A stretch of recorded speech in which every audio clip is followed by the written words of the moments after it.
ایک سوال یہ آیا ہے کہ ہیپاٹائٹس سی ہوا ہے تو اگر اس کا کوئی روحانی علاج ہو تو ارشاد فرمائیں۔ ہیپاٹائٹس سی،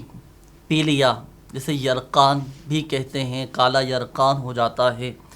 تو اگر کوئی اس مرض میں مبتلا ہو تو اسے چاہیے کہ کھانے پر دونوں وقت، جب بھی دوپہر کا کھانا کھائیں، رات کا کھانا کھائیں، تو سورۃ البینہ پڑھ کر یا پڑھوا کر کسی صحیح خواں سے، صحیح خواں یعنی جو درست مخارج کے ساتھ قرآن پاک پڑھنے والا ہو، تو اس سے پڑھوا کر کھانے پر آپ دم کروا لیں، اور یہ دم کیا ہوا کھانا آپ ہیپاٹائٹس کے مریض کو کھلائیں۔ اللہ پاک کی رحمت سے ہیپاٹائٹس کے مرض سے شفا حاصل ہوگی۔ روحانی علاج تو میں نے عرض کیا، اور جو اس مرض میں مبتلا ہے تو خدارا آپ سستی نہ کیجیے